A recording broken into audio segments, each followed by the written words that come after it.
ಹ್ಞೂ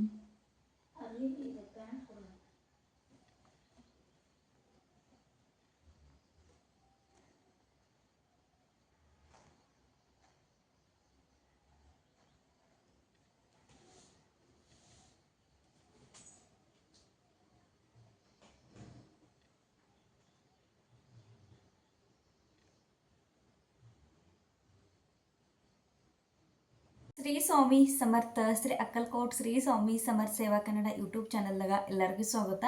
ನಾನಿಮ್ಮ ಪೂಜಾ ಮೊದಲನೇದಾಗಿ ಎಲ್ಲ ನನ್ನ ಸ್ವಾಮಿ ಕುಟುಂಬದವ್ರಿಗೂ ಶ್ರೀ ಸ್ವಾಮಿ ಸಮರ್ಥ. ಇವತ್ತಿನ ನಮ್ಮ ದಿನ ಅತ್ಯಂತ ಆನಂದದಿಂದ ಮತ್ತು ಸ್ವಾಮಿ ಮಹಾರಾಜರು ನಿಮ್ಮೆಲ್ಲ ಒಳ್ಳೆಯ ಇಚ್ಛೆಗಳನ್ನ ಆದಷ್ಟು ಜಲ್ದಿ ಪೂರ್ಣ ಮಾಡ್ಲತ್ತೇಳಿ ಸ್ವಾಮಿ ಮಹಾರಾಜರು ಚೆನ್ನಾಗಿ ಪ್ರಾರ್ಥನೆ ಮಾಡುತ್ತಾ ಇವತ್ತಿನ ಒಂದು ಹೊಸ ವಿಡಿಯೋನ ಆರಂಭ ಮಾಡ್ಕೊಂಡ್ರೆ. ಇವತ್ತು ಸ್ವಾಮಿ ಮಹಾರಾಜರ ಅತ್ಯಂತ ಗುರು ಪೂರ್ಣಿಮಾ ತನಕ ನೀವೆಲ್ಲರೂ ಕೂಡ ಸೇವೆಯನ್ನು ಮಾಡ್ತಿದ್ರಿ, ಸೇವೆಯನ್ನು ಪ್ರಸಾರ ಮಾಡ್ತಿದ್ರಿ.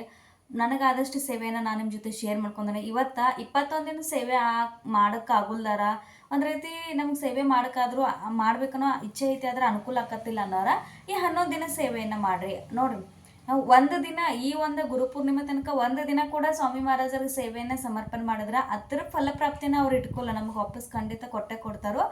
ನಮ್ಮ ಕೆಲಸದಾಗ ನಮ್ಮ ಜೀವನದಾಗಿರುವಂಥ ಕಷ್ಟಗಳನ್ನ ದೂರ ಮಾಡಿ. ಹಾಗಾಗಿ ಯಾವುದೇ ಒಂದು ಸೇವೆಯನ್ನು ಮಾಡುವಾಗ ನೀವು ಕೆಲವೊಂದು ನಿಯಮಗಳು ಅಂದರೆ ಗುರುಪೂರ್ಣಿಮೆ ಆಗಲಿ, ಸ್ವಾಮಿ ಪ್ರಕಟ ದಿನ ಆಗಲಿ, ಸ್ವಾಮಿ ಪುಣ್ಯತಿಥಿ ಆಗಲಿ ಅಂತ ದತ್ತ ಜಯಂತಿ ಆಗಲಿ, ಇಲ್ಲಿ ನಾವು ಒಂದು 21 ದಿನದ 11 ದಿನದ ಒಂದು ವಿಶೇಷ ಸೇವೆಗಳನ್ನ ಮಾಡ್ತಿರ್ತೀವಿ. ಯಾಕಂದ್ರೆ ಅವಾಗ ಒಂದು ಶಕ್ತಿ ಏನೈತಿಲ್ಲ ನಮ್ಗೆ ಒಂದು ಹೆಚ್ಚಿನ ಫಲಪ್ರಾಪ್ತಿ ಅಂದ್ರೆ ಬ್ರಹ್ಮಾಂಡ ನಾಯಕರಿಗೆ ನಾವು ಸಲ್ಲಿಸುವಂಥ ಒಂದು ಕೃತಜ್ಞತೆ, ಒಂದು ಸೇವೆ ಏನಿರ್ತೈತಿಲ್ಲ ಅದರ ಪ್ರಮಾಣ, ಆ ಥರ ಒಂದು ವಾತಾವರಣ ನಮ್ಗೆ ಒಂದು ರೀತಿ ನಮ್ಗೆ ಒಂದು ಸುಖಕರವಾಗಿರ್ತೈತಿ. ಅಂದರೆ ನಮ್ಮ ಜೀವನದಾಗಿರುವ ಕಷ್ಟಗಳನ್ನ ದೂರ ಮಾಡ್ತೇವೆ.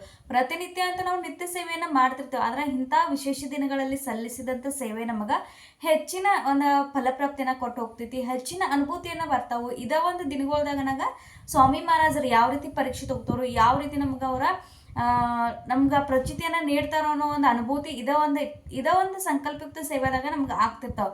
ಪ್ರತಿನಿತ್ಯ ಅಂತೂ ನಮ್ಮ ಜೀವನದಾಗ ಸಣ್ಣ ಪುಟ್ಟ ಮಹಾರಾಜರ ಅನುಭವಗಳು ನೀಡ್ತಿರ್ತಾರೋ, ಪ್ರಚಿತಿಯನ್ನು ನೀಡ್ತಾರೋ. ಅದನ್ನ ನಾವು ಯಾವಾಗೂ ನೆನಪಿಸಲ್ಲ. ಯಾವಾಗ ನಾವು ಕೂತಾಗ ವಿಚಾರ ಮಾಡಿದಾಗ ಗೊತ್ತಾಗ್ತೈತಿ, ಈ ರೀತಿಯಾಗಿತ್ತು, ಇದು ಹೆಂಗಾಯ್ತು ಅನ್ನೋದು ವಿಚಾರ ಮಾಡಿದಾಗ ನಮಗೆ ಗೊತ್ತಾಗ್ತೈತಿ. ಹಾಗಾದ್ರೆ ಈ 11 ದಿನದ ಸೇವೆ ಯಾರ್ಯಾರು ಮಾಡ್ಬೋದು? ಎಲ್ಲರೂ ಮಾಡ್ಬೋದು ನೋಡ್ರಿ, ಅವರ ಇವ್ರತೇನೇ ಇಲ್ಲ.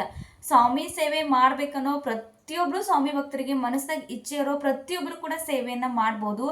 ಮೊದಲನೇದಾಗಿ ನಿಮಗೆ ಗೊತ್ತಿರುವಂಥ ಸೇವೆ ಸ್ವಾಮಿ ಚರಿತ್ರೆ ಸಾರಾಮೃತ.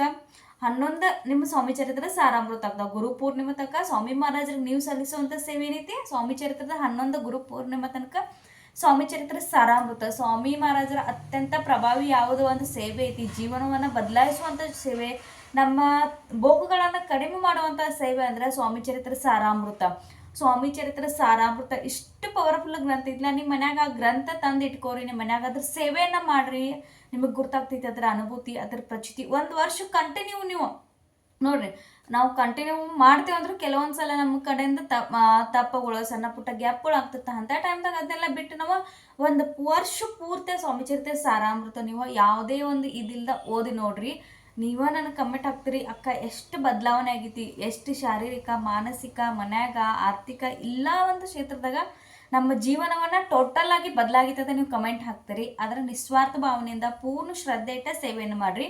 ಇನ್ನು ಸ್ವಾಮಿ ಚರಿತ್ರೆ ಸಾರಾಮೃತದ 11 ಪಾರಾಯಣ ಮಾಡಬೇಕು. ಒಂದ ಬೈಟಕ್ದಾಗ ಆದ್ರೆ ಒಂದ ಬೈಟಕ್ದಾಗ ಮಾಡ್ರಿ, ಇಲ್ಲ ಅಂದ್ರೆ ನೀವು ಬೆಳಗ್ಗೆ 14 ಸಾಯಂಕಾಲ 14 ಈ ರೀತಿ ಮಾಡ್ಬೋದು. ಇನ್ನು ಅತ್ಯಂತ ಸರಳ ಸೇವೆ ಈ ಕಲಿಯುಗದಾಗ, ಈ ಬಿಸಿ ಶೆಡ್ಯೂಲ್ದಾಗ ಅತ್ಯಂತ ಸರಳ ಸೇವೆ ಅಂದರೆ ನಾಮಸ್ಮರಣೆ.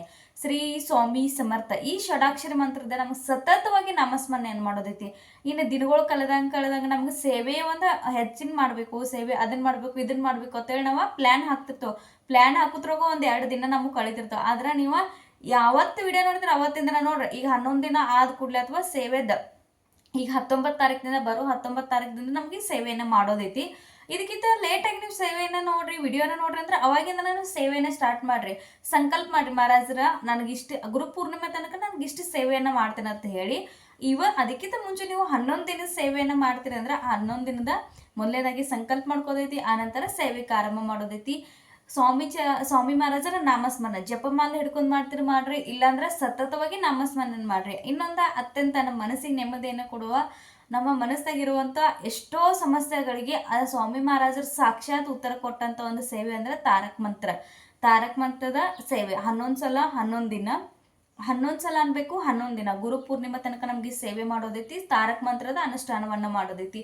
ಅತ್ಯಂತ ಪ್ರಭಾವಿ ಸೇವೆ. ತಾರಕ ಮಂತ್ರ ಅನುಷ್ಠಾನವನ್ನ ಯಾರ್ಯಾರು ಮಾಡಿದಾರಲ್ಲ ಅವ್ರು ಎಲ್ಲರಿಗೂ ಗೊತ್ತೈತಿ ತಾರಕ ಮಂತ್ರ ಅಂದ್ರೆ ಏನ, ತಾರಕ ಮಂತ್ರದ ಶಕ್ತಿ ಎಷ್ಟೈತಿ, ತಾರಕ ಮಂತ್ರದ ತೀರ್ಥ ತಗೋದ್ರಿಂದ ಏನೇ ನಮ್ಮಲ್ಲೇ ಬದಲಾವಣೆ ಆತವ ಅನ್ನೋದು ಎಲ್ಲರಿಗೂ ಗೊತ್ತೈತಿ. ಹಾಗಾಗಿ ಪ್ರತಿನಿತ್ಯ 11 ಸಲಕ್ಕೆ ಆಗೋದಿಲ್ಲ ಅಂದ್ರೆ ಗುರು ಪೂರ್ಣಿಮೆ ತನಕ ನೀವು ಒಂದು ಸಣ್ಣ ಗ್ಲಾಸಾಗ ನೀರು ತೊಗೊಂಡ ಒಂದು ಸಲ ಯಾವ ರೀತಿ ಅಂದ್ರೆ ತಾರಕ ಮಂತ್ರದ ಸೌಂಡ್ ಅಷ್ಟ ನಮ್ಮ ಕಿವಿ ಮ್ಯಾಗ ಕೇಳಬೇಕು. ತಾರಕ ಮಂತ್ರ ನಾ ಹೇಳ್ಕಂದ್ರೆ ಸ್ವಾಮಿ ಮಹಾರಾಜರು ನಾನು ಮುಂದೆ ಕೂತಾರು. ಈ ರೀತಿ ನೀವು ತಾರಕ ಮಂತ್ರದ ಅನುಷ್ಠಾನ ಮಾಡ್ರಿ, ತಾರಕ ಮಂತ್ರದ ಸೇವೆ ಮಾಡ್ರಿ, ತಾರಕ ಮಂತ್ರದ ತೀರ್ಥವನ್ನ ಮಾಡಿ ನೀವು ಗ್ರಹಣ ಮಾಡ್ರಿ. ಈ 11 ದಿನಗಳ ಕಾಲ ಎಲ್ಲರೂ ಕೂಡ ಸೇವೆ ಮಾಡೋಣ. ನೀವೆಲ್ಲರೂ ಹ್ಞೂ ಅಂದ್ರೆ ನನಗೂ ಕೂಡ ಲೈವ್ ಆಗಿ ಬಂದ ತಾರಕ ಮಂತ್ರ ಆಗಲಿ, ನಾಮಸ್ಮರಣೆ ಆಗಲಿ ಅಥವಾ ಸ್ವಾಮಿ ಚರಿತ್ರೆ ಸಾರಾಮೃತ ಡೈಲಿ 3 ಅಧ್ಯಾಯ ಹಾಕುವಂಥ ಒಂದು ಪ್ರಯತ್ನ ಮಾಡ್ತೇನೆ. ನನ್ನ ಕಡೆಯಿಂದ ಎಷ್ಟು ಆಗ್ತೈತೆ ಅಷ್ಟ ಸೇವೆಯನ್ನು ಪ್ರಸಾರ ಮಾಡಕ, ಸೇವೆಯನ್ನು ಕೊಡಕ, ಸೇವೆಯನ್ನು ಜನರಿಗೋಸ್ಕರ ತಲುಪುವಂಥ ಪ್ರಯತ್ನವನ್ನು ನನ್ನ ಕಡೆಯಿಂದ ನಾ ಪೂರ್ಣ ಪ್ರಮಾಣದಾಗ ನಾ ಮಾಡ್ತೇನೆ. ನೀವು ಕಮೆಂಟ್ ಹಾಕ್ರಿ ಯಾವ ಸೇವೆ ಮಾಡೋನು, ಯಾವಾಗ ಮಾಡೋನು ಅಂತ ಹೇಳಿ. ಎಲ್ಲರೂ ಲೈವ್ ಆಗಿ ಬಂದ ಸೇವೆಯನ್ನು ಮಾಡೋನು. ನಾವು 11 ದಿನದ ಸೇವೆ ಇದು ಯಾರಿಗೋಸ್ಕರ ಬೇಡ, ನಮ್ಮ ಮಹಾರಾಜರಿಗೋಸ್ಕರ ನಾವು ಸಮರ್ಪಣೆ ಮಾಡೋನು. ಮಹಾರಾಜರು ನಮ್ಮ ಜೀವನದಾಗ ಏನು ಕೊಟ್ಟಿದಾರಲ್ಲ ಅದಕ್ಕೆ ಕೃತಜ್ಞತೆಯನ್ನು ಸಲ್ಲಿಸಕ ಅವರಿಗೆ ಒಂದು ಧನ್ಯವಾದ ರೂಪದಾಗ ನಾವು ಈ ಸೇವೆಯನ್ನು ಮಾಡೋಣ ಅಂತೇಳಿ ಬಯಸ್ತೇನು. ಆನಂತರ ನೀವು ಇನ್ನು ಸೇವೆಯನ್ನು ಮಾಡುವಾಗ ಏನೇನು ನಿಯಮಗಳು ಇದಾವೆ ಅಂದ್ರೆ ನಾನ್ ವೆಜ್ ವರ್ಜ. ಗುರುಪೂರ್ಣಿಮೆ ತನಕ ನಾವು ಸಂಕಲ್ಪಯುಕ್ತ ಸೇವೆ ಮಾಡ್ಕೊತಂದ್ರೆ ನಾನ್ ವೆಜ್ ತಿನ್ನಬಾರ್ದು. ನಿಮ್ಮ ಮನೆಯಾಗ ನೀವು ನೋಡ್ರಿ ಕೆಲವೊಂದು ಕಡೆ ಏನಿರ್ತೈತಿ, ನಾವು ನಾನ್ ವೆಜ್ ತಿನ್ನಲ್ಲ ಸೇವೆ ಮಾಡ್ತೀವಿ ಅಂದ್ರೆ ಆಗ ಒಂದು ಪರೀಕ್ಷೆ ಕಾಲ ಇರ್ತೈತಿ. ಅಂದ್ರೆ ಸ್ವಾಮಿ ಮಹಾರಾಜರು ಈ ಸಂಕಲ್ಪಯುಕ್ತ ಸೇವೆದಾಗ ಪರೀಕ್ಷೆ ತಗೋತಾರೆ ಏನೋ ಅನ್ನೋ ಎಲ್ಲರೂ ತಲೆ ಇರ್ತೈತಿ. ಪರೀಕ್ಷೆ ಟೈಮ್ ಇರ್ತೈತಿ. ಹೆಂಗಂದ್ರೆ ದೊಡ್ಡದೇನಿಲ್ಲ, ಮಹಾರಾಜರ ನಾವು ಎಷ್ಟು ಸಮಾಧಾನದಿಂದ ಎಷ್ಟು ಮಹಾರಾಜರ ಮ್ಯಾಗ ಪೂರ್ಣ ವಿಶ್ವಾಸ ಇಟ್ಟಿದ್ದೆವು, ಎಷ್ಟು ಮಹಾರಾಜರು ನಾವು ಅಂದ್ರೆ ನಮ್ಗೆ ಏನೇ ಬಂದರೂ ನಾವು ಮಹಾರಾಜರ ಮ್ಯಾಗ ಯಾವಾಗೂ ಅವಿಶ್ವಾಸವನ್ನು ತೋರಿಸಲ್ಲ ಅಂತ ಒಂದು ಸಣ್ಣ ಪರೀಕ್ಷೆನ ತಗೋತಾರೆ. ಯಾವ ರೀತಿ ಅಂದ್ರೆ ನಾವು ಯಾವಾಗೂ ಮನ್ಯಾಗ ನಾನ್ ವೆಜ್ ಮಾಡಿಲ್ಲ ಅಂದ್ರೆ ಇಂಥ ಟೈಮ್ದಾಗ ಮನ್ಯಾಗ ನಾನ್ ವೆಜ್ ಮಾಡಕ್ಕೆ ಹತ್ತಾರು, ಮಕ್ಕಳು ಕಿರಿಕಿರಿ ಮಾಡ್ತಾರೆ. ಇದನ್ನೆಲ್ಲ ಸೈಡಿಗೆ ಶಾಂತ ಮನಸ್ಸಿಂದ ಶಾಂತ ತಲೆಯಿಂದ ನಮ್ಗೆ ಸೇವೆಯನ್ನು ಮಾಡೋದೈತಿ. ಸೇವೆ ಮಾಡೋರು ನಾನ್ ವೆಜ್ ತಿನ್ಬೇಡ್ರಿ, ನೀವು ಮನ್ಯಾಗ ನೀವು ಮಾಡಿಕೊಡ್ತೀರ ಕೊಡ್ರಿ. ಯಾಕಂದ್ರೆ ಮಹಾರಾಜರಿಗೆ ಗೊತ್ತೈತಿ ಪರಿಸ್ಥಿತಿ ಹೆಂಗಿರ್ತೈತಿ ಅನ್ನೋದು. ಆನಂತರ ಇನ್ನು ನಾವು ಸೇವೆಯ ಉದ್ಯಾಪನೆ ಏನಿದೆ ಏನೂ ಇಲ್ಲ ನಾ ಹೇಳಿದೆನು. ಸರಳ ರೀತಿಯಿಂದ ನಾವು ಯಾವ ರೀತಿ ಗುರುಪೂರ್ಣಮನ್ನು ಸೆಲೆಬ್ರೇಷನ್ ಮಾಡೋದೈತಿಲ್ಲ ಅಂದ್ರೆ ಆಚರಣೆ ಮಾಡೋದೈತಿಲ್ಲ ಅತ್ಯಂತ ಸರಳ ರೀತಿಯಿಂದ ಅಷ್ಟು ಮಾಡೋದೈತಿ. ಸಾಧ್ಯವಾದರೆ ಒಂದು ಸ್ವಾಮಿ ಚರಿತ್ರೆ ಸಾರಾಮೃತ ಸೇವೆ ಮಾಡ್ಯಾರ ಕೊಡ್ರಿ, ಸೇವೆಯನ್ನು ಪ್ರಸಾರ ಮಾಡಿರಿ, ಸೇವೆಯನ್ನು ತಿಳಿಸ್ಕೊಡ್ರಿ, ತಾರಕ ಮಂತ್ರ ಬರ್ಕೊಡ್ರಿ. ಕನ್ನಡ ನೀವು ಸಣ್ಣ ಸಣ್ಣ ಪ್ರಯತ್ನ ಮಾಡಿರಿ, ನಾಮಸ್ಮರಣೆಯನ್ನು ಹೇಳಕ್ಕೆ ಪ್ರಯತ್ನ ಮಾಡಿರಿ. ತಾರಕ ಮಂತ್ರದ ಅರ್ಥನ ನೀವು ತಿಳ್ಕೊಂಡು ಅಂದ್ರೆ ಕನ್ನಡದಾಗ ಯಾವ ರೀತಿ ತಾರಕ ಮಂತ್ರ ಅರ್ಥ ಏನನ್ನೋದು ಕೂಡ ಹಾಕಿದೆನು. ತಾರಕ ಮಂತ್ರ ಬರೋದು ಓದಕ್ಕೆ ಪ್ರಯತ್ನ ಮಾಡಿರಿ. ಸ್ವಾಮಿ ಚರಿತ್ರೆ ಸಾರಾಮೃತ ಇಲ್ಲ ಐತಂದ್ರೆ 21 ಅಧ್ಯಾಯ ಪೂರ್ಣ ನನ್ನ ಚಾನಲ್ದಾಗ ನಾ ಹಾಕಿದೆನು. ಹೊಳ್ಳಿ ಹಾಕ್ಬೇಕನ್ನೋ ವಿಚಾರ ಐತಿ. ಡೈಲಿ 3 ಅಧ್ಯಾಯ ಅದನ್ನು ಕೂಡ ಪ್ರಯತ್ನ ಅಂತೂ ನಾ ಮಾಡ್ತಿರ್ತೇನೆ. ಅದಕ್ಕೆ ನಿಮ್ಮ ಸಪೋರ್ಟ ನಿಮ್ಮ ಪ್ರೋತ್ಸಾಹ ಆಯ್ತಂದ್ರೆ ಆ ಪ್ರಯತ್ನಕ್ಕೆ ಇನ್ನಷ್ಟು ಒಂದು ಹುಮ್ಮಸ್ಸ ಅದ, ಇನ್ನಷ್ಟು ಜನರಿಗೆ ಹೋಗಿ ತಲುಪ್ತೈತಿ. ಹಾಗಾಗಿ ವಿಡಿಯೋನ ಶೇರ್ ಮಾಡಿರಿ. ನಿಮ್ಮ ಬಗ್ಗೆ ಸ್ವಾಮಿ ಸೇವೆದಾಗ ಬಂದಾಗಿಂದ ನಿಮಗೆ ಏನು ಅನುಭವಗಳಾಗಿದ್ದಾವೆ, ಸ್ವಾಮಿ ಸೇವೆದಿಂದ ಏನೇನು ಒಳ್ಳೇದಾಗೈತಿ ಅದನ್ನೆಲ್ಲ ತಿಳಿಸ್ಕೊಡ್ರಿ. ಸೇವೆಯ ಅನುಭೂತಿಯನ್ನು ಶೇರ್ ಮಾಡ್ಕೊರಿ. ಅನೇಕ ಜನರಿಗೆ ಸೇವೆ ಮಾಡೋಕೆ ಪ್ರೇರಣೆ ಆಗ್ತೈತಿ. ನೀವು ಕೂಡ ಒಬ್ಬರ ಸ್ವಾಮಿ ಸೇವೆದಾಗ ಒಬ್ಬರನ್ನ ಸ್ವಾಮಿ ಸೇವೆದಾಗ ರುಜು ಮಾಡ್ದಂಗೆ ಆಗ್ತೈತಿ. ಅಂದ್ರೆ ಸ್ವಾಮಿ ಸೇವೆ ಮಾಡೋದಷ್ಟೇ ಅಲ್ಲ, ಸ್ವಾಮಿ ಸೇವೆದಾಗ ನಾವು ಕಷ್ಟದಾಗ ಇದ್ದವ್ರಿಗೆ ತಿಳಿಸೋದ, ಮತ್ತು ಸ್ವಾಮಿ ಸೇವೆದಾಗ ಪ್ರತಿದಿನ ಒಬ್ಬರನ್ನ ನಾವು ಸ್ವಾಮಿ ಸೇವೆ ಬಗ್ಗೆ ತಿಳಿಸಿ ಅವರು ಸ್ವಾಮಿ ಸೇವೆದಾಗ ರುಜು ಮಾಡುವಂಥ ಒಂದು ಸೇವೆ ಕೂಡ ಸ್ವಾಮಿ ಸೇವೆ ಆಗೈತಿ. ಹಾಗಾಗಿ 11 ದಿನ ಸೇವೆ ಮಾಡ್ರಿ. ನಮ್ಗೆ ನೋಡ್ರಿ ನಮ್ಗೆ ಅಡಚಣೆಗಳಂತೂ ಬರ್ತಾವೆ. ಯಾವಾಗ ನಮಗೆ ಒಳಗೆ ಅಂತಃಕರಣದಿಂದ ಸೇವೆ ಮಾಡ್ಬೇಕನ್ನೋ ಒಂದು ಇಚ್ಛೆ ಇರ್ತೈತಿಲ್ಲ, ಎಷ್ಟೇ ಅಡಚಣೆಗಳು ಎಷ್ಟೇ ಒಂದು ಅಡೆತಡೆಗಳು ಬಂದರೂ ನಮ್ಮ ಮಹಾರಾಜರು ನಮ್ಮ ಕಡೆಯಿಂದ ಸೇವೆ ಮಾಡಿಸ್ಕೋತಾರೋ. ನಮ್ಮ ಅಂತಃಕರಣದಿಂದ ನಮ್ಮ ಮನಸ್ಸಿನಿಂದ ಬರ್ಬೇಕಾದ್ರೆ ನಾನು ಮಹಾರಾಜರು ಸೇವೆ ಮಾಡ್ಕೋದ್ರು, ಇವ್ರು ಹೇಳ್ಕದಾರು ಏನೋ ಆಗ್ತಿತ್ತು ಅಂತ ಹೇಳಿ ಸೇವೆ ಮಾಡಬೇಡ್ರಿ.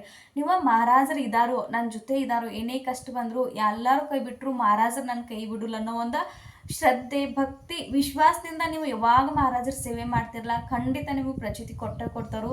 ನನಗಿಂತ ಹೆಚ್ಚು ನಿಮ್ಗೆ ಎಲ್ಲರಿಗೂ ಒಳ್ಳೇದು ಮಾಡಲಿ ಸ್ವಾಮಿ ಮಹಾರಾಜರು. ನಿಮ್ಮ ಕಡೆಯಿಂದ ಹೆಚ್ಚಿನ ಪ್ರಮಾಣದಾಗ ನನಗಿಂತ ಹೆಚ್ಚಿನ ಪ್ರಮಾಣದಾಗ ನಿಮ್ಮ ಕಡೆಯಿಂದ ಸೇವೆ ಮಾಡಿಸ್ಕೊಳ್ಳಿ, ನಿಮ್ಗೆ ಎಲ್ಲರಿಗೂ ಒಳ್ಳೇದು ಮಾಡಲಿ ಅನ್ನೋ ಒಂದು ಮನೋಭಾವ ಐತಿ. ಅದು ಆದಷ್ಟು ಜಲ್ದಿ ಪೂರ್ಣ ಆಗಲಿ. ನೀವು ಕೂಡ ಎಲ್ಲರೂ ಯಾರ್ಯಾರು ವಿಡಿಯೋ ನೋಡ್ಕೋದ್ರು ಕೂಡ ಎಲ್ಲರೂ ಆದಷ್ಟು ಸ್ವಾಮಿ ಮಹಾರಾಜರ ಸೇವೆಯ ಪ್ರಚಿತಿಯನ್ನು ಶೇರ್ ಮಾಡ್ಕೊಂಡ ಆಗ್ಲಿ ಅಂತ ಹೇಳಿ ಇವತ್ತಿನ ಈ ವಿಡಿಯೋ ಇಲ್ಲಿಗೆ ಏನು ಮಾಡ್ಕೋದೇನೋ. ಸ್ವಾಮಿ ಚರಿತ್ರೆ ಸಾರಾಮೃತ ಅಧ್ಯಾಯ, ನಾಮಸ್ಮರಣೆ, ತಾರಕ ಮಂತ್ರ ಇಷ್ಟ ನಮ್ಗೆ 11 ದಿನ ಸೇವೆಯನ್ನು ಮಾಡೋದೈತಿ. ಸಂಕಲ್ಪಯುಕ್ತ ಸೇವೆ ಮಾಡೋದೈತಿ ಅಂದ್ರೆ ನಾನ್ ವೆಜ್ ವರ್ಜ ಇಷ್ಟು ತಲೆಯಾಗಿಟ್ಕೊಂಡ ಪ್ರತಿನಿತ್ಯ ಯಾವ ರೀತಿ ನಾವು ಪೂಜೆ ಮಾಡ್ತೇವೆ ಅದೇ ರೀತಿ ಪೂಜೆ ಮಾಡಿ ಸ್ವಾಮಿ ಮಹಾರಾಜರ ಮುಂದೆ ಕೂತ ನಮ್ಗೆ ಸೇವೆ ಮಾಡೋದೈತಿ. ಆದ ಸೇವೆಯನ್ನು ಸ್ವಾಮಿ ಮಹಾರಾಜರ ಸಮರ್ಪಣೆ ಮಾಡೋದೈತಿ. ನಮ್ಮ ನಿತ್ಯ ಕರ್ಮ ನಮ್ಮ ಕರ್ತವ್ಯ ಏನೈತಿ ಅದನ್ನು ನಮ್ಮ ಮಾಡೋದೈತಿ. ಇಷ್ಟ ಅತ್ಯಂತ ಸರಳ ರೀತಿ ಸೇವೆ ಐತಿ. ಈ 11 ದಿನ ಯಾರಿಗೆ ಆಗ್ತಿತ್ತು ಅವ್ರ ಸೇವೆಯನ್ನು ಮಾಡಿರಿ, ಸೇವೆಯನ್ನು ಪ್ರಸಾರ ಮಾಡಿರಿ, ಆದಷ್ಟು ಸೇವೆಯ ಅನುಭವಗಳನ್ನ ಶೇರ್ ಮಾಡ್ಕೊರಿ. ನೀವು ನಂಗೆ ಕಮೆಂಟ್ ಹಾಕ್ತೀನಿ ಅಂದರೆ ನಾನು ನಿಮ್ಮನ್ನು ಕಾಂಟ್ಯಾಕ್ಟ್ ಮಾಡ್ತೇನೋ, ಆ ಅನುಭವ ಎಷ್ಟೋ ಜನರಿಗೆ ಪ್ರೇರಣೆ ಆಗಲಿ ಅನ್ನೋದು ಒಂದೇ ಉದ್ದೇಶ. ಇವತ್ತಿನ ಈ ವಿಡಿಯೋ ಇಷ್ಟ ಆದರೆ ಶೇರ್ ಮಾಡಿರಿ ಮತ್ತು ನಿಮ್ಮ ಅನಿಸಿಕೆ ನಿಮ್ಮ ಕಮೆಂಟ್ಗಳನ್ನ ನನಗೆ ಪ್ರೋತ್ಸಾಹ. ಮುಂದಿನ ವಿಡಿಯೋದಾಗ ಸಿಗ್ತೇನೆ. ಶ್ರೀ ಸ್ವಾಮಿ ಸಮರ್ಥ.